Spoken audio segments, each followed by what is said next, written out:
আসসালামু আলাইকুম। আমরা এমনিই বলে দিতে পারি আর কি যে ভারত কখনোই শেখ হাসিনাকে ফেরত দিবে না। আমাদের কাছে কি তথ্য আছে?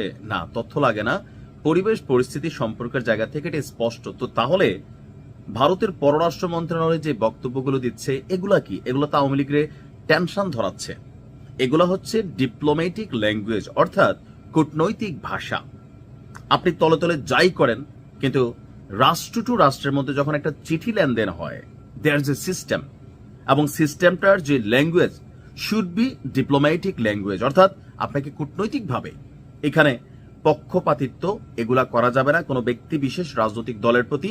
আপনাকে যে ল্যাঙ্গুয়েজ ইউজ করতে হবে সেটা হচ্ছে যেই রাষ্ট্র আছে আপনার প্রতিবেশী বা আপনার সাথে সম্পর্ক কানেক্টেড, তাদের সাথে আপনার ভাষাগত ব্যবহারটা থাকতে হবে ওই দেশের কল্যাণে।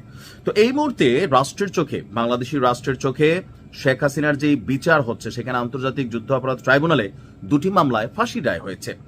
যেহেতু শেখ হাসিনা ভারতে অবস্থানরত আছেন, তো তাকে দেশে ফেরানোর জন্য ভারতের সাথে যেই বন্দি বিনিময় বা প্রত্যর্পণ চুক্তি, সেই চুক্তি অনুযায়ী শেখ হাসিনাকে ফেরত পাঠানোর জন্য বাংলাদেশ সরকার দ্বিতীয়বারের মতন একটা চিঠি দিয়েছে ভারতকে। এর আগে কিন্তু একটা চিঠি দিছে, ওইটার কোনো জবাব ভারত এখনো দেয় নাই, তবে চিঠি পাওয়ার স্বীকারোক্তি দিছে। এখন চিঠি পেয়ে তারা কি বলছে, কেন আওয়ামী লীগের অনেক নেতাকর্মীদের মধ্যে কিছুটা টেনশন আছে যে কি সিদ্ধান্তটা আসে, আর বাকিরা নিশ্চিত যে আর কিসের পাঠাবে, এগুলা হচ্ছে জাস্ট কথার কথা।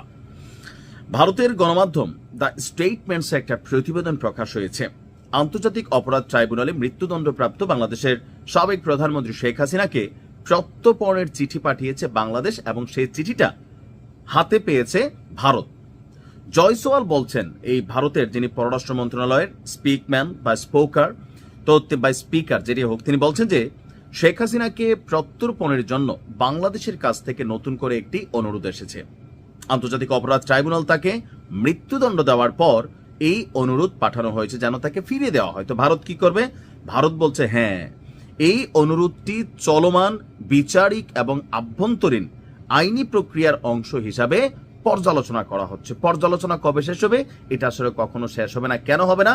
কারণ আগের যে চিঠিটা, সেইটারই তো পর্যালোচনা ভারত এখনো কইরা কোনো জবাব বাংলাদেশ সরকারকে দেয়নি। আমাদের পররাষ্ট্র উপদেষ্টা তো ইচ্ছে বলছিলাম একটা খোলামেলা কথা। আমার মনে হয় যে ডক্টর ইউনূসকে আসলে মন থেকে চাচ্ছেন যে ওনার শাসনামলে শেখ হাসিনা বাংলাদেশে আসুক, আর এরপরে যে একটা পরিস্থিতি তৈরি হবে এইটা তার সরকারের উপর দেওয়া যাক, অথবা শেখ হাসিনার যদি ফাঁসির রায় কার্যকর হয় এটা ডক্টর ইউনূস নিজে দেওয়া যাক।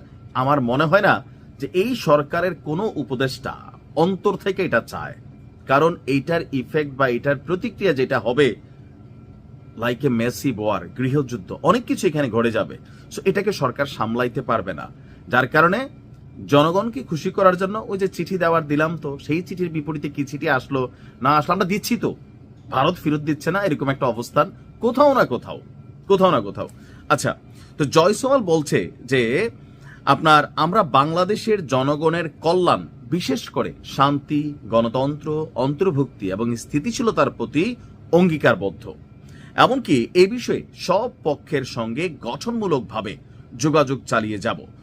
তো এই মুহূর্তে 2 দফায় শেখ হাসিনাকে ফেরতের জন্য চিঠি দিয়েছে বাংলাদেশ। তবে এর আগে কোনো তথ্য পাওয়ার ব্যাপারে স্বীকার ওইভাবে না করলেও আজকে প্রথমবারের মতন তারা চিঠি পাওয়ার তথ্য স্বীকার করেছে। আগের বারেরটা বলছিল যে এটা আমরা দেখতেছি, আর এবার বলছে আমরা এটা পাইছি। তো পাওয়ার পরে সিচুয়েশনটা কি, একটা কৌশলী বক্তব্য আসছে, বাকিটা হয়তো সময় বলবে। তবে আমরা এতটুকু জানি যে ভারত কখনো আওয়ামী লীগের সুসময় আসার আগ পর্যন্ত শেখ হাসিনাকে ফেরত দিবেন, এটা মোটামুটি বাচ্চারাও বোঝে। তারপরেও দেখা যাক রাষ্ট্র হিসেবে কি ভূমিকা নেয়, সময় বলে দিবে। আসসালামু আলাইকুম।